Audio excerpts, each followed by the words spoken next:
Phone पे भारत में UPI payments के लिए सबसे ज्यादा यूज होने वाला ऐप, जो हर महीने अरबों ट्रांजैक्शंस प्रोसेस करता है। ₹1,500 received on PhonePe। लेकिन दोस्तों, सक्सेस के इस पीक तक पहुंचना आसान बिल्कुल भी नहीं था, क्योंकि जो ऐप आज डिजिटल इंडिया की धड़कन है, वो कभी फ्लिपकार्ट के अंदर एक छोटा सा प्रोडक्ट था। इस जर्नी में फोन पे पर कई बार यूपीआई रूल्स तोड़ने के आरोप लगे, बैंकों ने इसे ब्लॉक कर दिया, कॉम्पिटिटर्स के साथ भी लीगल फाइट्स हुई, लेकिन हर बार फोन पे मजबूती से खड़ा हुआ। तो आखिर फोन पे ने गूगल पे जैसे जायंट्स को कैसे पीछे छोड़ा, कैसे आईसीआईसीआई बैंक और पेटीएम के आरोपों के बाद भी ये लोगों का फेवरेट पेमेंट ऐप बना रहा, और फोन पे जब यूपीआई के थ्रू आपके बैंक से रिसीवर के बैंक अकाउंट में पेमेंट डायरेक्ट ट्रांसफर कर देता है, तो फिर पैसे कैसे कमाता है। आज के इस वीडियो में हम सब कुछ डिटेल में जानने वाले हैं। दोस्तों, आज अगर हमें किसी को 1 रुपए भेजने हो या फिर 1 लाख, बस 2 सेकंड में क्यूआर कोड स्कैन करते हैं और पेमेंट हो जाता है। लेकिन कुछ साल पहले ये इतना आसान नहीं था। जैसे 2015 की ही बात कर लें, तो उस टाइम अगर हमें किसी को पैसे भेजने होते थे, तो या तो बैंक जाकर खुद कैश डिपॉजिट करना पड़ता था, या फिर किसी कॉम्प्लिकेटेड ऐप में अकाउंट नंबर डालो, आईएफएससी कोड भरो और ओटीपी डालने जैसे लंबे प्रोसेस से गुजरना पड़ता था। इसी वजह से उस टाइम इंडिया में कैशलेस लीकिंग था। लेकिन तभी समीर निगम, जो कि फ्लिपकार्ट में हेड ऑफ इंजीनियरिंग रह चुके थे, उन्होंने एक पैटर्न नोटिस किया कि लोग ऑनलाइन शॉपिंग तो कर रहे हैं, लेकिन पेमेंट के लिए ज्यादातर सीओडी यानी कैश ऑन डिलीवरी को चूज करते हैं, क्योंकि पब्लिक को उस टाइम के पेमेंट मेथड्स जैसे कि नेट बैंकिंग और मोबाइल बैंकिंग पर भरोसा ही नहीं था। ऐसे में उन्होंने सोचा कि क्यों ना एक ऐसा ऐप डेवलप किया जाए जिसके जरिए पेमेंट करना इतना आसान हो जाए जितना व्हाट्सएप पर मैसेज भेजना।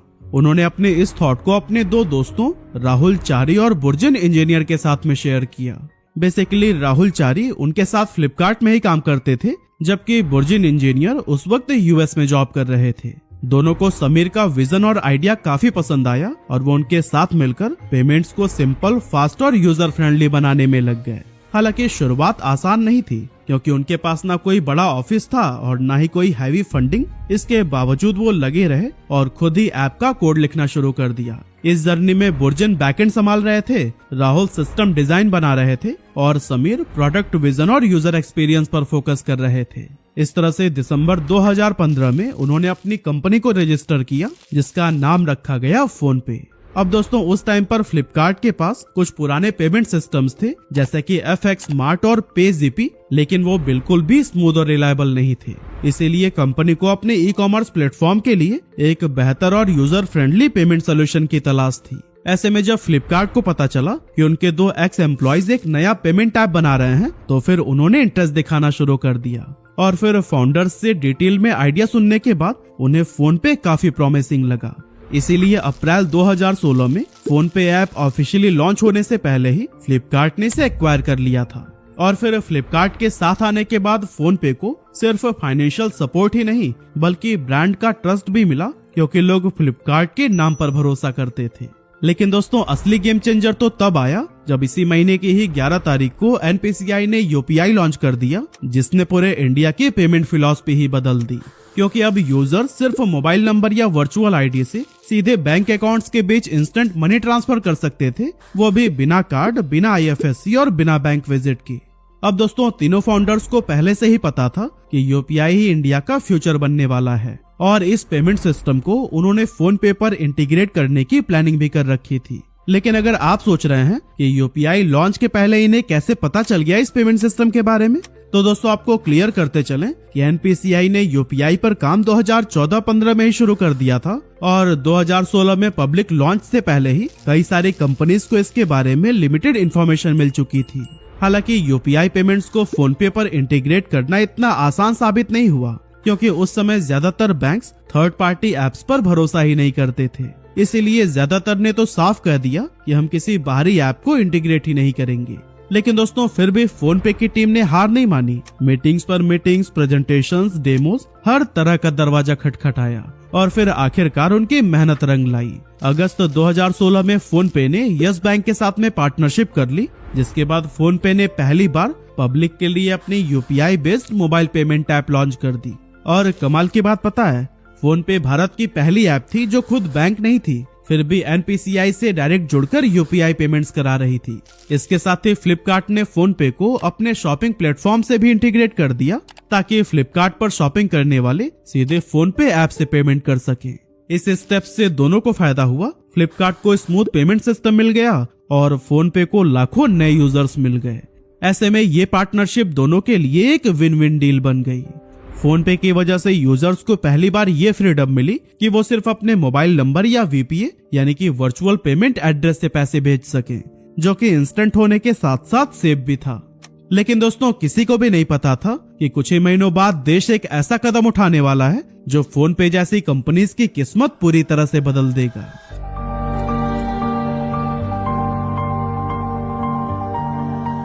जी हाँ, 8 नवंबर 2016 ये तारीख इंडिया की फाइनेंशियल हिस्ट्री में हमेशा याद रखी जाएगी, क्योंकि इसी दिन प्राइम मिनिस्टर नरेंद्र मोदी ने ऐलान किया कि 500 और 1000 रुपए के नोट अब वैलिड नहीं रहेंगे। We have decided that the 500 rupee and 1000 rupee currency notes presently in use will no longer be legal tender from midnight to night. ये फैसला लोगों के लिए किसी शौक से कम नहीं था। हर जगह लंबी लंबी लाइनें, कैश की कमी और रोजमर्रा के कैश पेमेंट्स तक ठप पड़ गए। और फिर जब कैश रुका तो फिर डिजिटल पेमेंट्स ने पहली बार असली रफ्तार पकड़ी। फोन पे, जो उस समय एक नया स्टार्टअप था, अचानक से नेशनल स्पॉटलाइट में आ गया। डीमोनेटाइजेशन फोन पे के लिए ब्लेसिंग साबित हुई, क्योंकि करोड़ों लोग जो अभी तक सिर्फ कैश पर डिपेंडेंट थे, वो डिजिटल पेमेंट्स अपनाने को मजबूर हो गए। और इसमें सबसे ज्यादा फायदा मिला फोन पे को, क्योंकि उस टाइम तक ज्यादातर दूसरे पेमेंट्स ऐप वॉलेट मॉडल पर चलते थे, यानी यूजर्स को अपने पैसे पहले वॉलेट में डालने पड़ते थे और तब जाकर वो उसे खर्च कर सकते। लेकिन फोन पे का मॉडल पूरी तरह से अलग था। ये एक प्योर यूपीआई बेस्ड ऐप था, जहां पैसे सीधे बैंक टू बैंक ट्रांसफर होते थे।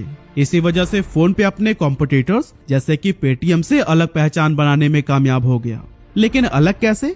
असल में पेटीएम की शुरुआत 2010 में ही हुई थी, लेकिन एक वॉलेट के रूप में, और उसने यूपीआई को भी इसके लॉन्च के करीब 1 साल बाद जाकर 2017 में अपनाया था। खैर, फोन पे की तेज ग्रोथ अपने साथ कई सारे चैलेंजेस भी लेकर आई, जैसे कि अचानक लाखों नए यूजर्स ऐप पर आने लगे, जिसका नतीजा ये हुआ कि सर्वर्स ओवरलोड हो गए और ट्रांजैक्शंस फेल होने लगे। ये फोन पे के लिए एक रियल टेस्टिंग टाइम था, और उसे भी पता था कि अगर आज यूजर्स का भरोसा टूट गया ना, तो फिर पूरी ग्रोथ रुक सकती है। इसीलिए फोन पे की टेक टीम ने दिन रात मेहनत की, सर्वर्स को स्केल किया, इंजीनियर्स ने ओवर टाइम लगाया और कस्टमर सपोर्ट बढ़ाया गया ताकि हर इशू जल्दी से जल्दी रिजॉल्व हो सके। इन्हीं सभी एफर्ट से धीरे धीरे सिस्टम स्टेबल हुआ, ट्रांजैक्शन स्मूथ हुए और फोन पे ने यूजर्स का ट्रस्ट जीत लिया। और दोस्तों, यही वो पल था जब फोन पे एक स्टार्टअप से निकलकर इंडियाज लीडिंग फिनटेक रेवोल्यूशन का सिंबल बन चुका था। लेकिन फिर आया जनवरी 2017, जो फोन पे के लिए किसी झटके से कम नहीं था। असल में आईसीआईसीआई बैंक ने अचानक फोन पे के ट्रांजैक्शंस को ब्लॉक कर दिया, क्योंकि बैंक का कहना था कि फोन पे एनपीसीआई की सबसे जरूरी गाइडलाइंस को ही तोड़ रहा है। बेसिकली यूपीआई का एक क्लियर रूल है क्रॉस बैंक फ्रीडम, यानी कि हर यूजर किसी भी बैंक का यूपीआई हैंडल किसी भी ऐप पर इस्तेमाल कर सके। लेकिन उस समय फोन पे पूरी तरह से यस बैंक के @YBL हैंडल पर डिपेंडेंट था। फ्लिपकार्ट पर भी यूपीआई पेमेंट सीधे फोन पे प्लस यस बैंक के सेटअप पर ही जाते थे, जिससे दूसरे बैंक्स और दूसरे यूपीआई ऐप्स को मौका ही नहीं मिलता था। आईसीआईसीआई बैंक ने इसे रूल ब्रेक करना माना और एनपीसीआई से साफ कह दिया कि जब तक फोन पे अपना सिस्टम ठीक नहीं करता, तब तक के लिए हम इसे ब्लॉक करते हैं। इसके बाद से फोन पे पर पेमेंट्स फेल होने लगे।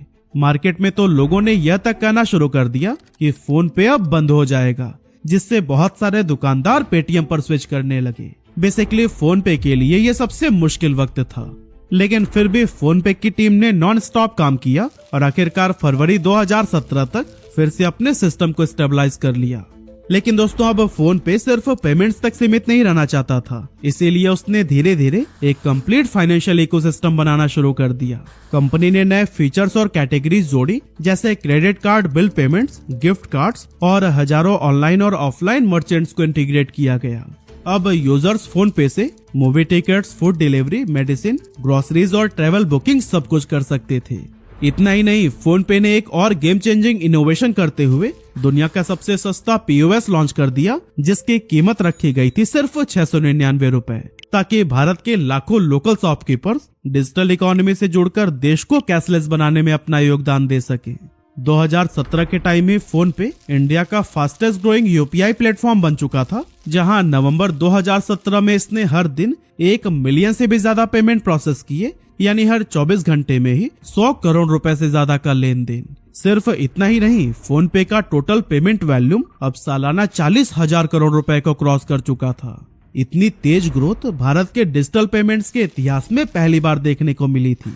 इसके अलावा ट्रांजैक्शंस की अगर बात करें तो नवंबर 2017 की तुलना में अगले ही साल 82% की इंक्रीमेंट हुई थी, यानी कि ऑनलाइन शॉपिंग हो, बिल पेमेंट्स हो या फिर दोस्तों को पैसा भेजना, हर जगह फोन पे का यूज बढ़ता चला गया। लेकिन तभी लोगों के मन में ये सवाल भी आने लगा कि आखिर फोन पे पैसे कैसे कमाता है, क्योंकि जब लोग इसका इस्तेमाल करते हैं तो ज्यादातर पेमेंट्स यूपीआई से बैंक टू बैंक ही होती है और ट्रांजैक्शन फी भी नहीं लगती। असल में दोस्तों, फोन पे हर ट्रांजैक्शन से कोई सीधा चार्ज नहीं लेता, क्योंकि यूपीआई की सर्विस यूजर्स के लिए पूरी तरह से फ्री है। लेकिन जब कोई user mobile recharge, DTH recharge या बिजली का बिल भरता है तो फोन पे को हर ट्रांजैक्शन पर एक छोटा सा कमीशन मिलता है। अब ये कमीशन भले ही यूजर से डायरेक्टली न लिया जाए, लेकिन सर्विस प्रोवाइडर्स यानी टेलीकॉम कंपनीज या बिलर्स फोन पे को कमीशन पे करते हैं।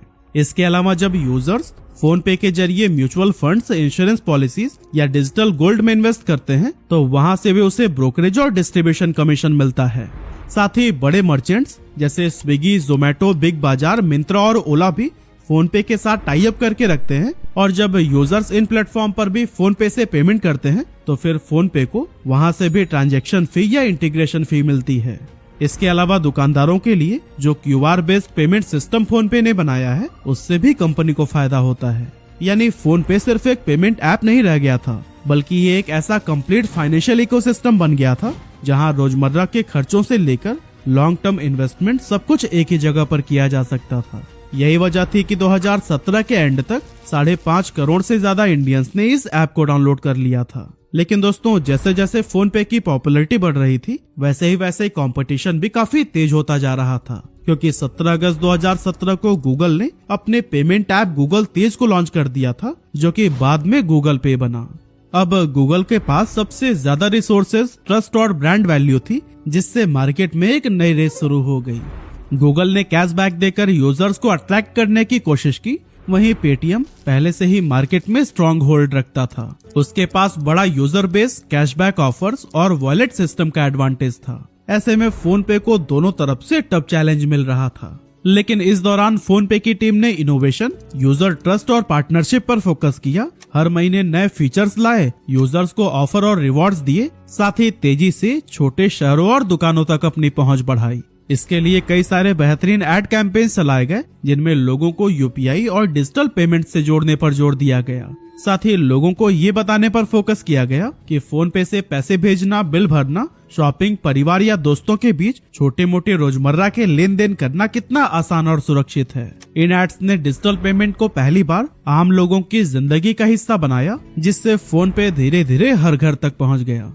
लेकिन फिर आया साल 2020, जो सिर्फ भारत ही नहीं बल्कि पूरी दुनिया के लिए चुनौती भरा समय था, क्योंकि इसी साल कोविड-19 पैंडेमिक ने कहर ढाया, जिसने लोगों का रूटीन, काम करने का तरीका और पैसे का लेन देन सब कुछ बदल दिया। इस समय डिजिटल पेमेंट सिर्फ सुविधा नहीं बल्कि एक जरूरत बन गई थी, क्योंकि लोग कैश ट्रांजैक्शन से बचने लगे थे और ज्यादातर लोग ऑनलाइन पेमेंट करना ही पसंद करते थे। फोन पे ने भी इस मौके को सही तरह से समझा और कॉन्टैक्टलेस पेमेंट्स और स्कैन एंड पे सेव जैसे कैंपेन शुरू किए। और दोस्तों, इनके ये कैंपेन्स इतने इफेक्टिव थे कि थोड़े ही समय में फोन पे बाकी ऐप से तेजी से आगे निकलने लगा। जैसे कि जनवरी 2021 की बात करें तो फोन पे ने 969 मिलियन ट्रांजैक्शंस किए थे, जो कि गूगल पे के 853 मिलियन और पेटीएम के 281 मिलियन से भी कहीं ज्यादा थे। कुल मिलाकर उस महीने भारत में 2.3 बिलियन यूपीआई ट्रांजैक्शंस हुई थी, जिनकी वैल्यू थी करीब 4.2 लाख करोड़ रुपीस, और इन सब में सबसे आगे था फोन पे। लेकिन अगले ही साल यानी 2022 में एक ऐसा केस सामने आया जिससे फोन पे और पेटीएम के बीच एक लीगल फाइट शुरू हो गई। एक्चुअली फोन पे ने कंप्लेन रजिस्टर कराई कि पेटीएम के कुछ एम्प्लॉयज उनके क्यूआर कोड्स को आग लगा रहे थे। अब जब जांच हुई तो इस आरोप में 3 पेटीएम एम्प्लॉयज पकड़े गए, एक एरिया सेल्स मैनेजर और 2 ऐसे लोग थे जो कि फोन पे में पहले ही काम कर चुके थे। और दोस्तों ये घटना दिखाती है कि यूपीआई मार्केट कितना ज्यादा कॉम्पिटिटिव हो चुका था। लेकिन फिर इसी बीच फोन पे की कहानी में एक बड़ा मोड़ आया। शुरुआत में फोन पे फ्लिपकार्ट के अंदर एक छोटा सा प्रोडक्ट था, लेकिन समय के साथ ये सिर्फ एक पेमेंट ऐप नहीं रहा, बल्कि insurance, mutual funds, recharge, bill, gold और लोन, मतलब एक पूरा फाइनेंशियल सर्विस प्लेटफॉर्म बन गया। जहां प्रॉब्लम ये थी कि हर फाइनेंशियल सर्विसेज के लिए अलग अलग अथॉरिटीज जैसे कि आरबीआई, IRDAI, सेबी और NPCI से अप्रूवल चाहिए होते थे, और अगर फोन पे फ्लिपकार्ट के नाम से चलता रहता तो हर अप्रूवल को फ्लिपकार्ट के कॉम्प्लेक्स स्ट्रक्चर से गुजरना पड़ता, जिससे प्रोसेस बहुत स्लो हो जाता। इसीलिए दिसंबर 2022 में फोन पे ने फ्लिपकार्ट से ऑफिशियली अलग होने का फैसला कर लिया। ये वो समय था जब गूगल पे और फोन पे मिलकर भारत के 80% से भी ज्यादा यूपीआई ट्रांजैक्शन संभाल रहे थे। यानी कि हर 10 डिजिटल पेमेंट्स में से 8 तो सिर्फ इन्हीं 2 ही ऐप्स से होते थे। बाकी बचा इनका तीसरा कॉम्पिटिटर पेटीएम, तो उसकी भी हालत खराब ही होती जा रही थी, क्योंकि बार बार नियमों का उल्लंघन, संदिग्ध ट्रांजैक्शंस और एक ही पैन पर कई सारे अकाउंट जैसे कई सारे आरोप उस पर लगते रहे। यहाँ तक कि मनी लॉन्ड्रिंग के शक पर NPCI ने इन्वेस्टिगेशन शुरू की और पेटीएम पर नए यूजर्स ऑनबोर्ड करने पर रोक लगा दी, जिसका सीधा असर पड़ा इनके मार्केट शेयर पर, क्योंकि अप्रैल 2023 में पेटीएम के यूपीआई ट्रांजैक्शंस का जो मार्केट शेयर 13.3% था, वो दिसंबर 2024 तक घटकर सिर्फ 6.88% रह गया। हाँ, अक्टूबर 2024 में NPCI ने पेटीएम को फिर से नए यूजर्स को ऑनबोर्ड करने की परमिशन तो दे दी थी, लेकिन अब तक बहुत देर हो चुकी थी, क्योंकि इसी दौरान फोन पे ने एग्रेसिव एक्सपेंशन और स्मूथ यूजर एक्सपीरियंस के दम पर यूपीआई मार्केट में मोनोपोली क्रिएट कर ली थी। आज फोन पे का मार्केट शेयर 45.8% है, यानी कि आधे से ज्यादा यूपीआई पेमेंट्स इसी ऐप पर ही होती है। साथ ही NPCI के अकॉर्डिंग अगस्त 2025 में फोन पे ने लगभग 9.15 बिलियन यूपीआई ट्रांजैक्शंस प्रोसेस की, जिनकी टोटल वैल्यू थी करीब 11.99 लाख करोड़ रुपीस। और दोस्तों ये डेटा दिखाते हैं कि आज छोटे कस्बों से लेकर बड़े शहरों तक हर जगह लोग फोन पे का यूज सबसे ज्यादा कर रहे हैं। इसीलिए यह कहना भी गलत नहीं होगा कि फोन पे अब सिर्फ एक मोबाइल ऐप नहीं, बल्कि भारत की डिजिटल इकोनॉमी का दिल बन चुका है। वैसे यूपीआई पेमेंट्स के लिए आप किस ऐप का यूज करते हैं, हमें कमेंट करके जरूर बताइएगा।